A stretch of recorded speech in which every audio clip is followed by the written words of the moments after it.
Buen día, profesor. Quien le habla es el alumno Ronald Dávila Medina. A continuación, junto a mi grupo conformado por Francisco Pascual, Danilo Franli, De la Cruz Moreno Hugo Adrián, Maza Ramos Ángel Jesús, Romero Borja Leonel y quien le habla, le presentaremos la exposición del tema El lenguaje. El lenguaje. ¿Qué es el lenguaje? Es la capacidad que tiene el ser humano para expresarse y comunicarse a través de diversos sistemas de signos, ya sean orales, escritos o gestuales. La comunicación requiere de este sistema de signos para llegar al objetivo del entendimiento común. Diversos factores entran en juego cuando se realiza la comunicación por medio del lenguaje. Se ponen en marcha muchas funciones, como la inteligencia y la memoria lingüística. El lenguaje constituye una de las características principales que separa al género humano de los animales. Es importante mencionar que el resto de animales también tienen su propio lenguaje, pero en este caso hablaremos del lenguaje como característica humana.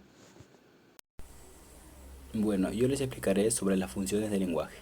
Como podemos ver en el mapa conceptual, las funciones del lenguaje se han clasificado en expresiva, apelativa o conativa, representativa o referencial, metalingüística, fática y poética. La clasificación la dio Jacobson en el año 1960, basándose en los 6 elementos de la comunicación, como es el caso del emisor, receptor, mensaje, canal, código, contexto. Los actuales estudios de la función del lenguaje han permitido hacer otra clasificación. Entre estas está la función de la pragmática. Con esta función se demuestra que el sistema lingüístico no solo tiene la función de expresar un estado de cosas, sino también de provocar relaciones entre actos de hablante en la interacción comunicativa. Un ejemplo es que un alumno le diga a su compañero: "Qué bueno, vamos a ser compañeros de clase". O otro ejemplo es cuando celebras un gol. Por ejemplo, le dices a tu compañero "gol" y lo está celebrando. ¿Qué tal? Soy el alumno Ángel Maza y expondré sobre el nivel de naturalidad en los tipos de lenguaje. Sobre el nivel de naturalidad tenemos dos tipos, el lenguaje natural y el artificial. El lenguaje natural es el lenguaje que se habla de manera cotidiana, que fue generado por un grupo de personas con el propósito de comunicarse, es decir, se adopta y adquiere inconscientemente. Se constituye de reglas con las que se puede analizar ya sea de manera morfológica, sintáctica, semántica y o pragmática. De manera morfológica, para analizar alguna palabra ya sea extrayendo la raíz, algún rasgo flexivo u otro fenómeno. Sintáctica, para analizar la estructura de una frase. Semántica, para extraer el significado a la frase. Pragmática, para analizar más allá de la frase y obtener referencias.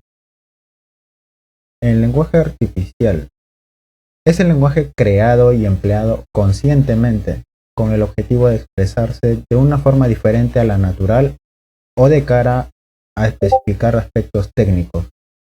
El lenguaje artificial no nace de forma espontánea, sino que es creado y no responde al propósito de la comunicación de uso cotidiano.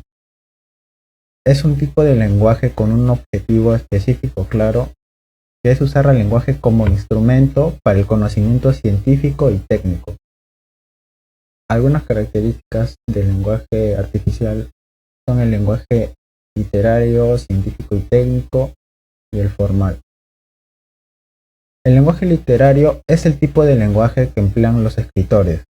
Puede parecer igual que el lenguaje culto, sin embargo, llega a introducirse términos o frases coloquiales e incluso vulgares, debido a que se utilizan los llamados recursos literarios, que busca crear belleza y tramas complejas, además de comunicación. El lenguaje científico y técnico son normativos y objetivos.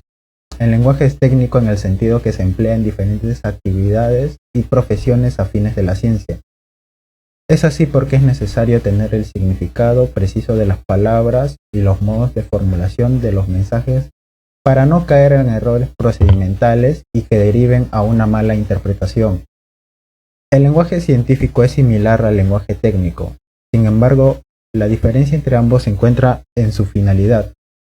El lenguaje científico hace referencia a la transmisión de conocimientos En cambio, el lenguaje técnico pretende transmitir información no con una finalidad teórica, sino con una finalidad práctica, inmediata y específica. Lenguaje formal. El lenguaje formal se utiliza para fines profesionales o académicos, como lo podría ser esta exposición o una conferencia. Debido a que es formal, no se usa coloquialismo. En cierto modo, la principal razón de ser del lenguaje formal es otorgarle al contexto comunicativo una importancia que sirva para hacer que el acto sea algo respetable y solemne. Según el elemento comunicativo empleado, el lenguaje puede ser también clasificado en función de qué tipo de elementos se utilizan en el intercambio comunicativo. Dentro encontramos al lenguaje verbal y no verbal. En el lenguaje verbal, este se caracteriza por el uso de palabras cuando se interactúa con una persona o un grupo de personas. Dentro de este lenguaje encontramos al lenguaje oral y el lenguaje escrito.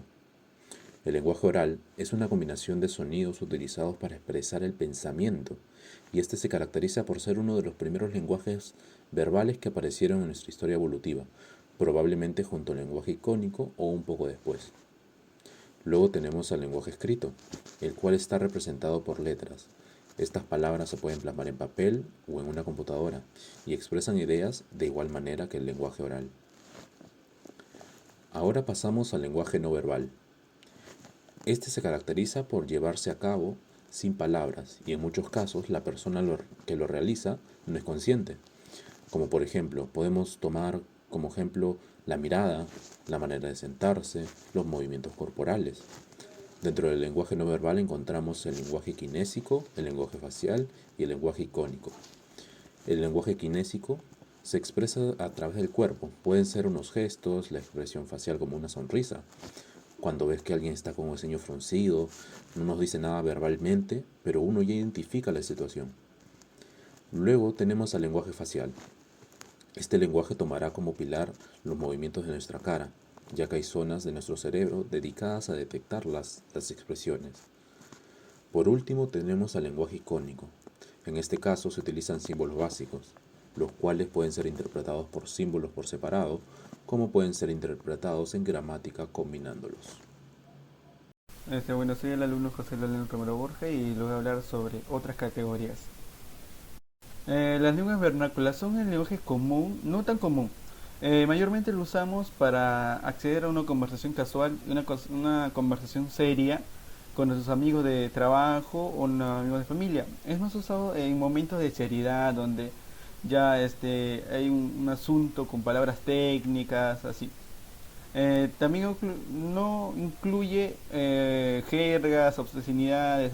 No obstante, este lenguaje, el lenguaje vernáculo, lo podemos encontrar siempre en las escuelas, en las escuelas universitarias, en las oficinas o en la misma medicina. Es un lenguaje técnico que usamos para entrar a una conversación seria, así. En el lenguaje egocéntrico, según Piaget, el lenguaje egocéntrico es un fenómeno centrado en el mismo emisor, sin tener en cuenta la perspectiva de la otra persona, la que le está escuchando. Para Piaget, el lenguaje egocéntrico, o mejor dicho, el lenguaje desde el mismo punto de vista, surge a causa de la insuficiente socialización que tiene la persona. Una persona que no ha tenido la oportunidad de socializar así con un montón de público. Eso mayormente se ve en los niños, que a medida que crece, el lenguaje egocéntrico disminuye. Podemos ver el ejemplo de un niño de 5 años, donde su lenguaje, sin quererlo lo hace, su lenguaje va a ser egocéntrico. Y eso es debido a que ellos solo se centran en ellos mismos, todo eso. Pero a medida que van creciendo, eso va disminuyendo y luego se va a sustituir a un lenguaje socializado. Y por último, el lenguaje social es la forma que usamos diariamente para comunicarnos con nuestros amigos o para entrar en una conversación. Esto depende de cada cultura. Por ejemplo, vives en una zona y todos están acostumbrados a decir, oh, brother, amigo, compañero, así. Ese sería un claro ejemplo de un lenguaje social. Bueno, ahora yo le voy a hablar sobre las características del lenguaje. Tenemos a la capacidad innata. es decir, habilidad no aprendida y predispuesta en el individuo desde su nacimiento.